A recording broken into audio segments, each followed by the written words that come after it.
คนเป็นยังก็เลยเด้อกับมันยังมาแรงมาถ่าย การทำบุญทุกวันเลยเนาะ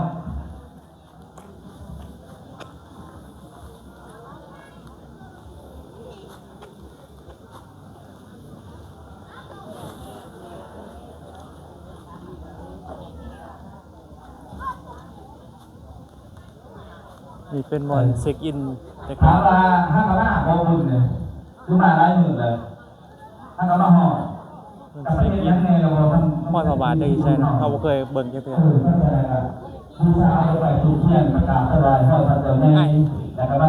ก็ถามในบ่ห้อยพระบาทอยู่เท่าไหร่เท่านี้ปะขอบใจเด้อเขาก็บ่เคยเขาจะเทื่อนะจะพาเขาไปบูชาห้อยพระบาท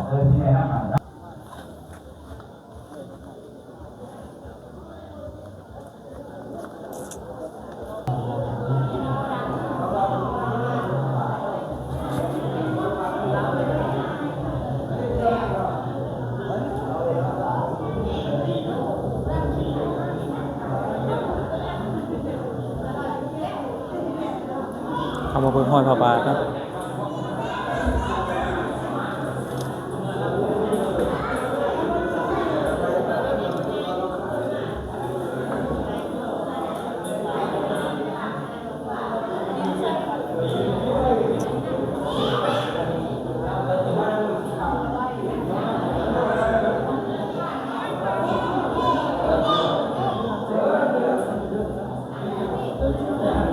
เพิ่นเอาไม้แทงห้อยพระบาทนะ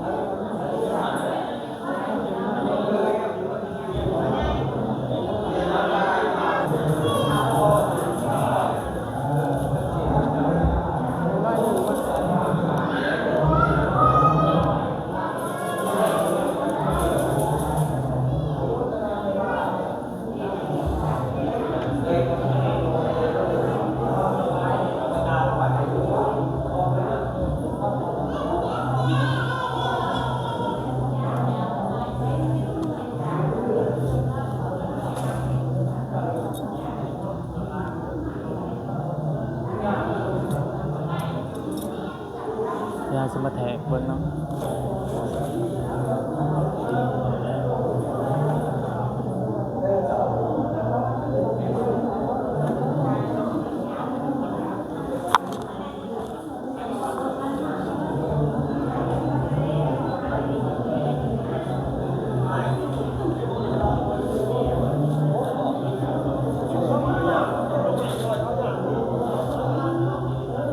แทกได้เลยวัดบนแทกได้ไหมวัดแล้วก็แทกได้ไหมได้เลยเราไปทำอะไรล่ะแทกได้ไหมเลย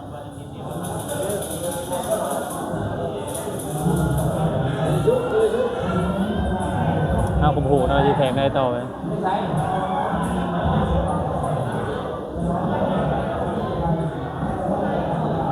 ถามเบิ่งก่อนเดี๋ยวถามเบิ่งก่อน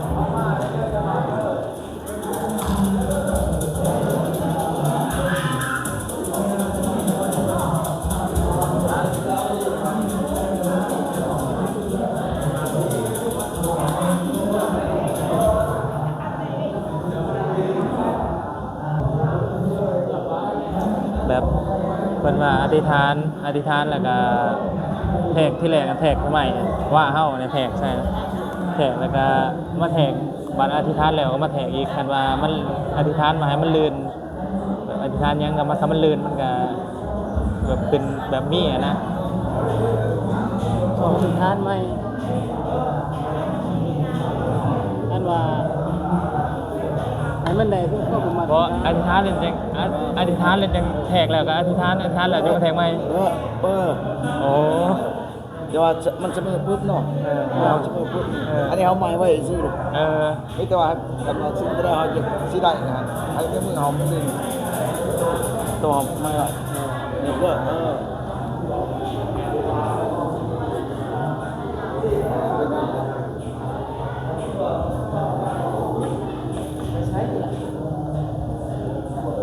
ไม่ไหวนะฮะอธิษฐานแล้วมาแทกใหม่เนาะให้มันลื่นเก่า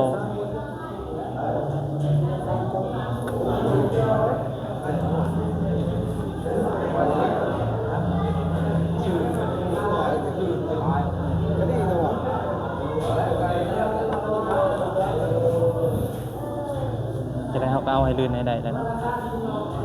แล้วเนาะโอ้ยพอบาท